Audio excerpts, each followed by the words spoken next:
Land law lecture series का आज का ये लेक्चर 27वां लेक्चर होगा। कल का जो लेक्चर समाप्त हुआ था वो पूरा नहीं हो सका था, और कल के लेक्चर में हमने कहा था कि पूरी जानकारी जिनको चाहिए और बहुत सा प्रश्न जिनका आया था उनके लिए मैंने बताया था कि लेक्चर नंबर 19 30 दिसंबर का आगे का पार्ट समझ करके आप ये सर्वे में प्रयुक्त होने वाले जितने डॉक्यूमेंट्स थे उसके बारे में बताया गया और कुछ रह गया था, और उससे भी विस्तृत जानकारी के लिए आप ये समझ लें कि सर्वे के ऊपर, सर्वे की प्रक्रिया के ऊपर, उसमें बीटी एक्ट का जो प्रावधान था उसके बारे में ये श्रृंखला में बहुत से लोग खोज नहीं पाते हैं, तो उनके लिए ये सूचनार्थ हम बता रहे हैं कि अगर सर्वे के संबंधित प्रक्रिया के बारे में, सर्वे में प्रयुक्त होने वाले शब्द के बारे में, सर्वे के दरमियान कागजात जो तैयार होते थे उसके नाम के बारे में, क्या होता है, उसको क्या कहा जाता है, उसका क्या मतलब है, उस सब के बारे में संपूर्ण जानकारी के लिए आप लेक्चर नंबर 17, 18 और 19 ये देख जाइए। 17, 18, 19 देख जाइए, और उसके बाद कल और परसों का लेक्चर जो है प्रश्नोत्तरी में भी कुछ आया है, और उसके बाद जो सर्वे डॉक्यूमेंट्स के बारे में लेक्चर आया है उसका लेक्चर नंबर आपको नहीं मिलेगा, लेकिन हेडिंग के हिसाब से आप देखिएगा कि वो कंटिन्यूएशन है, उसमें लिखा हुआ है कंटिन्यूएशन ऑफ लेक्चर नंबर 90। तो आप ये समझ सकते हैं कि 17, 18, 19 के बाद का जो लेक्चर है वो कंटिन्यूएशन में, उसका कोई अलग से लेक्चर नंबर आपको प्ले लिस्ट में नहीं है, लेकिन सर्वे में तैयार होने वाले कागजात, खसरा इत्यादि का उसमें जिक्र किया हुआ है।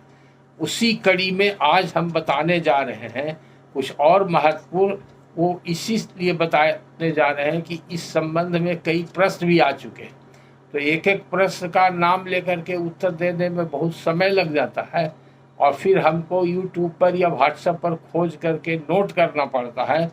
इसलिए जब जैसे हमारे सामने आया और जो हमको अभी याद है, स्मरण है, उसके हिसाब से वो शब्द के बारे में हम जानकारी देते हैं। अगर उसमें फिर कुछ छूट गया या किन्हीं का प्रश्न आएगा तो बाद में फिर उसके बारे में फिर हम विस्तृत चर्चा करते हैं।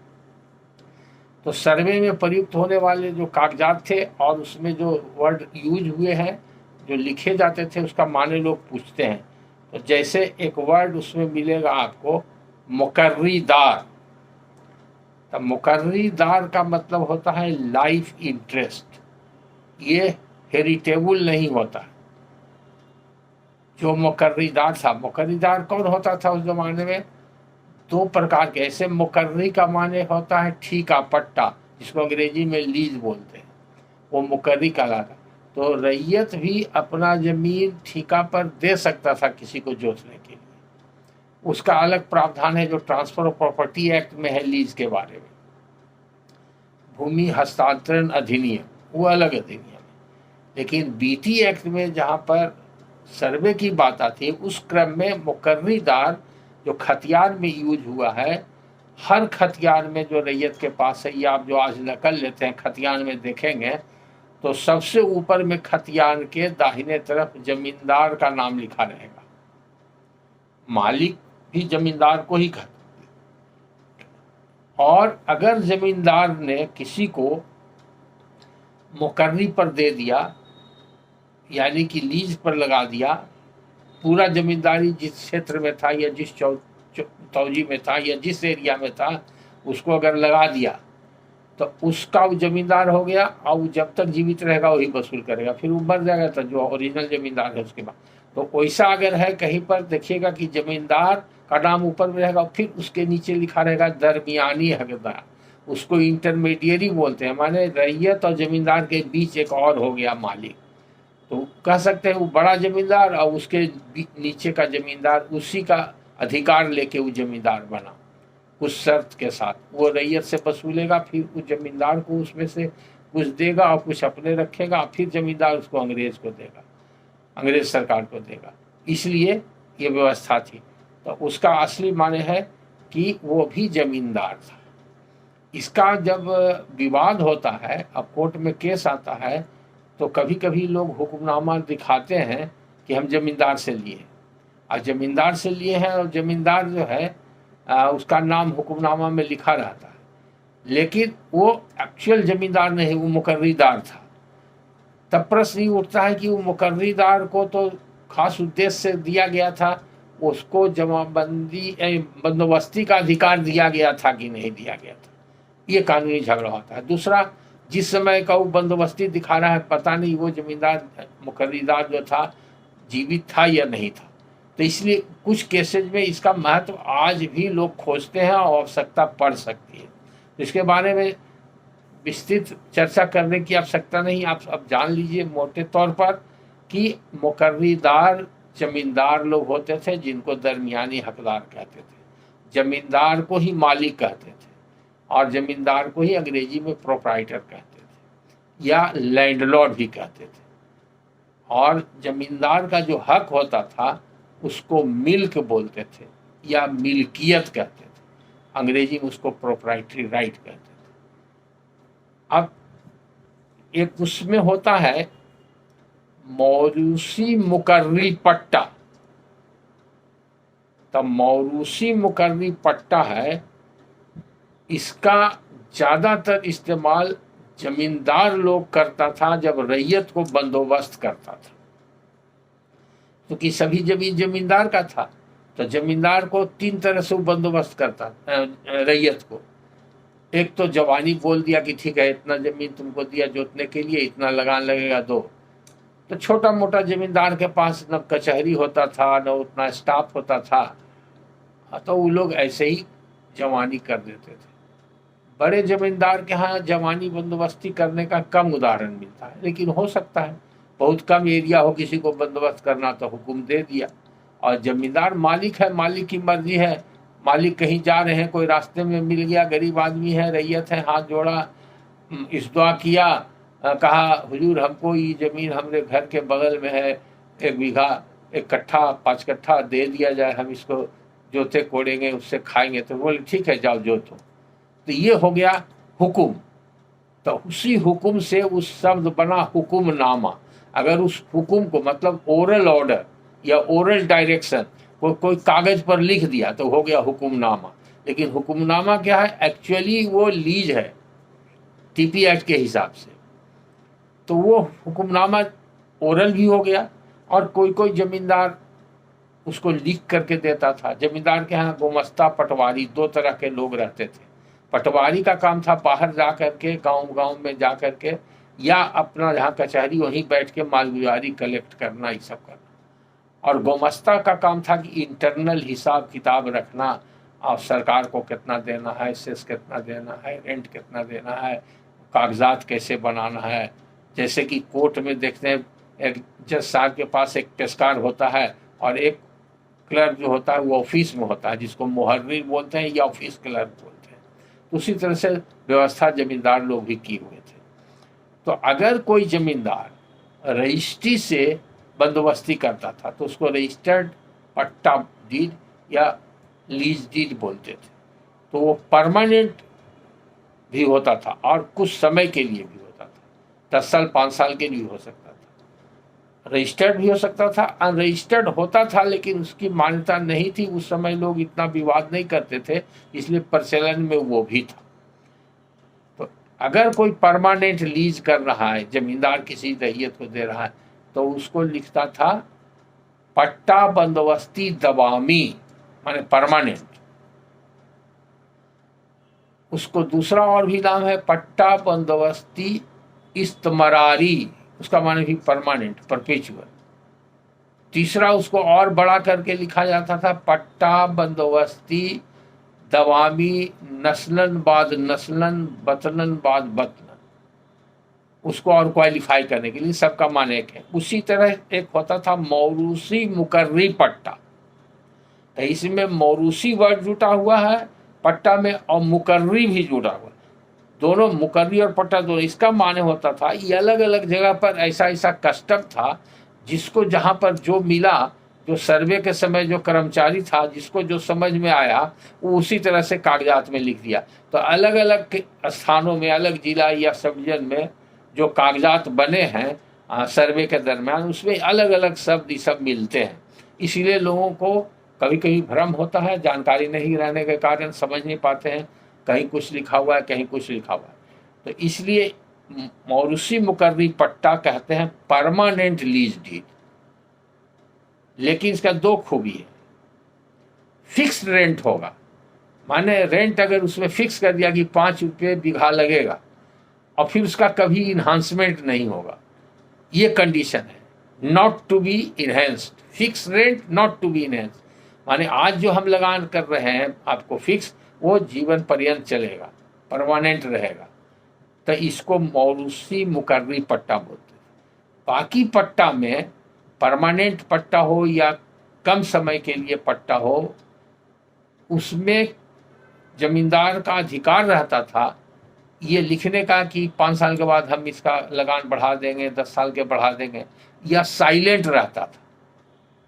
तो साइलेंट रहा तो बढ़ाने का उसको अधिकार था, रेंट बढ़ाने का जमींदार को अधिकार था, और रेंट कम करने के लिए बाद में बीटी एक्ट में प्रावधान रैयत को भी अधिकार दिया गया था। वो सब बहुत सा कारण है, तो इस पर अभी इतना ही समझिए। उसके बाद कहीं कहीं खतियान में मिलता है निज जोत। तो निज का माने अपना, तो ये निज आया है जमींदार के लिए। निज जोत का मतलब हुआ जमींदार का अपना जोत। तो जमींदार जो जोतता था तो किस प्रकार का जमीन जोतता था, तो अलग अलग इलाका में बोलचाल की भाषा में अलग अलग तरह के सोसाइटी में जो वहाँ के उस समय सर्वे के कर्मचारी थे या उस लोकेलिटी के थे, उसको देखते हुए उसी निज जोत को कहीं खमार लिखा गया, कहीं कामत लिखा गया और कहीं जीरात लिखा गया। तो तीनों का मतलब यही है कि जो जमींदार के खास कब्जा, दखल और जोत आबाद में था, वो निज जोत कहलाता है, खमार कहलाता है, कामत कहलाता है, जीरात कहलाता है। अब जोत आबाद का मतलब ये हुआ अपने जोत आबाद में कि जमींदार के पास अगर अपना हल बैल, नौकर चाकर, हलवाहा है तो उससे जोतवाता हो, या किसी को मजदूर को दे दिया, उसके पास हल बैल अपना नहीं है, उसको मजदूरी पर ला के, जैसे आज लोग ट्रैक्टर से जोतवाते हैं, तो उस जमाने में गरीब लोग भी अपना हल ले जा करके जमींदार के यहाँ किसी के यहाँ जोतते थे, उसके एवज में उनको कुछ गल्ला या पैसा मिलता था।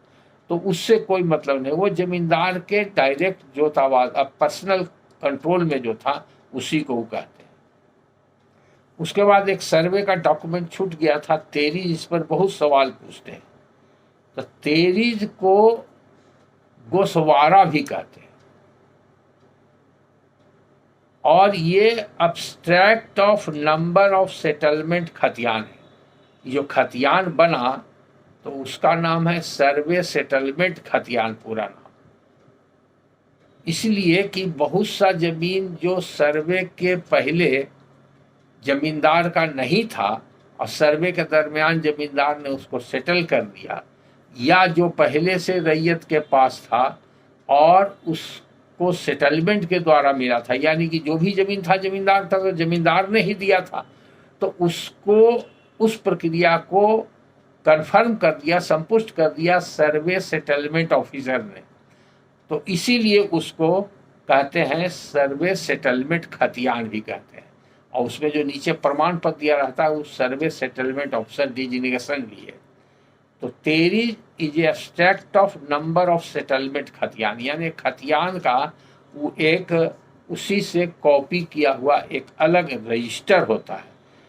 इसलिए बनाया जाता था कि जिसमें खतियान में खसरा, एरिया और ये सब जो लिखा हुआ है वो सही है कि नहीं। इसलिए कभी कभी लोग पूछते हैं और हमसे कहते हैं कि खतियान नहीं मिल रहा है तो क्या करें, खतियान नहीं मिल रहा है तो तेरीज से काम चल सकता है।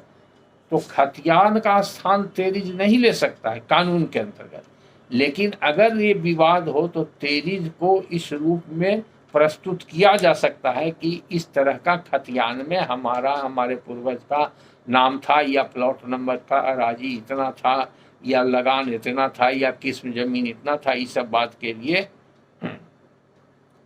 तो एरिया कितना था और उसका प्लॉट नंबर क्या था, ये दोनों का जो तुलना करके पहले जैसे कि बताए खाना पूरी हुआ, तस्दीक हुआ, खसरा बना, वो सब प्रक्रिया के बाद उसको कन्फर्म करने के लिए एक एक्सट्रैक्ट बना दिया गया अलग, वो बना दिया गया जिसका नाम दिया गया तेरी।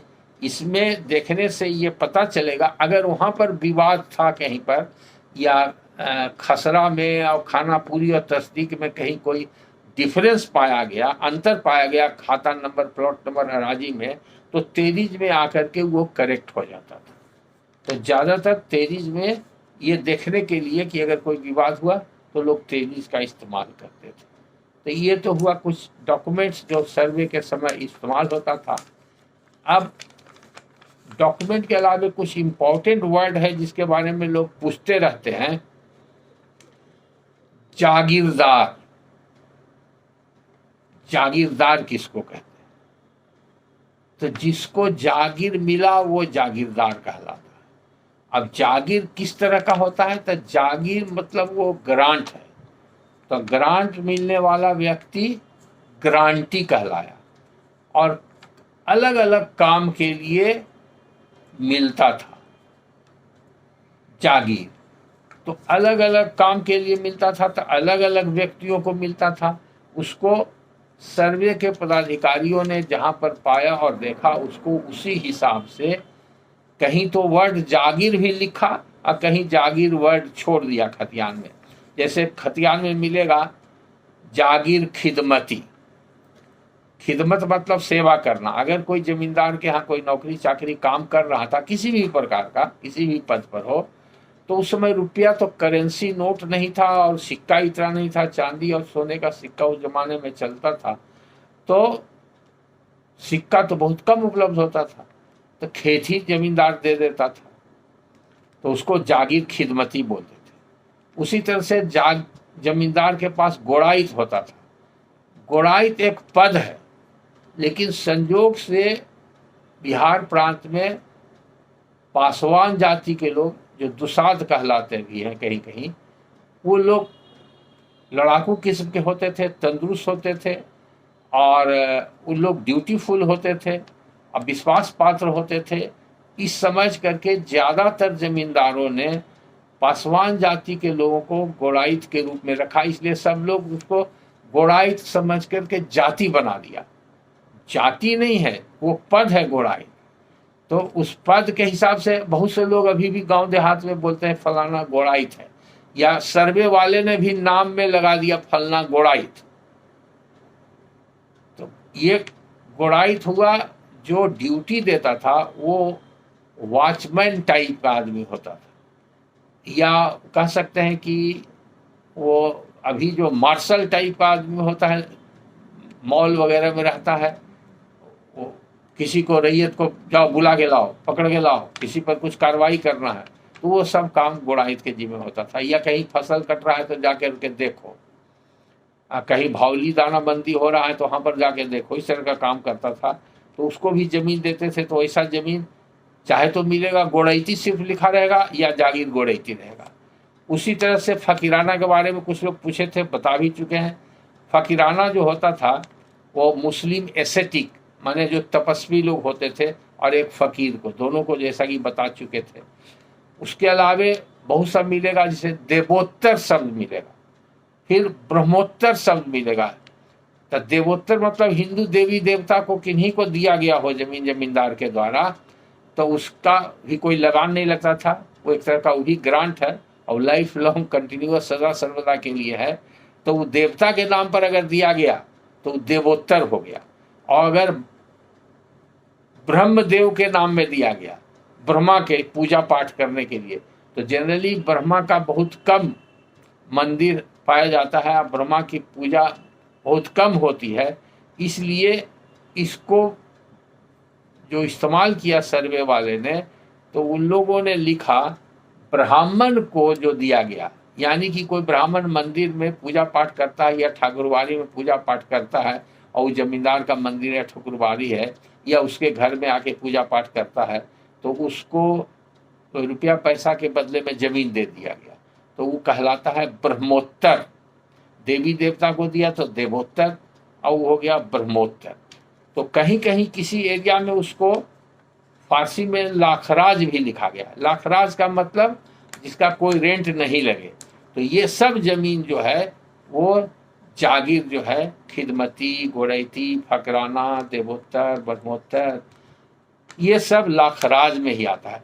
उसी में एक होता है ओमेदार, वो बहुत कम मिलेगा कोई सब, लेकिन ओमेदार उस जमाने में मुस्लिम स्कॉलर जो विद्वान होते थे और पहले के नवाब लोग उन लोग से काम लेते थे या जमींदार लोग भी उनसे कुछ राय विचार करते थे समय समय पर, और या आते थे तो उनके आओ भगत में उनके ज्ञान के से लाभ उठाने के लिए या कोई तकरीर वगैरह में किसी भी कारण से उनका सेवा लेते थे, तो इसलिए उनको जो दे दिया जाता था उसको जागीर उम्मेदार या सिर्फ उम्मेदार लिखा जाता था। अराजी उम्मेदार कई शब्दों में कई तरह से लिखा जाता, तो वो भी एक तरह से फ्री ग्रांट ही था। फिर जैसे मठ होता था और पुजारी लोग होते थे, उसमें काम करने वाले जो मठाधीश होते थे, महंत होते थे, उन लोग को जो सोसाइटी में सेवा करते थे और या रिलीजियस डिस्कोर्स करते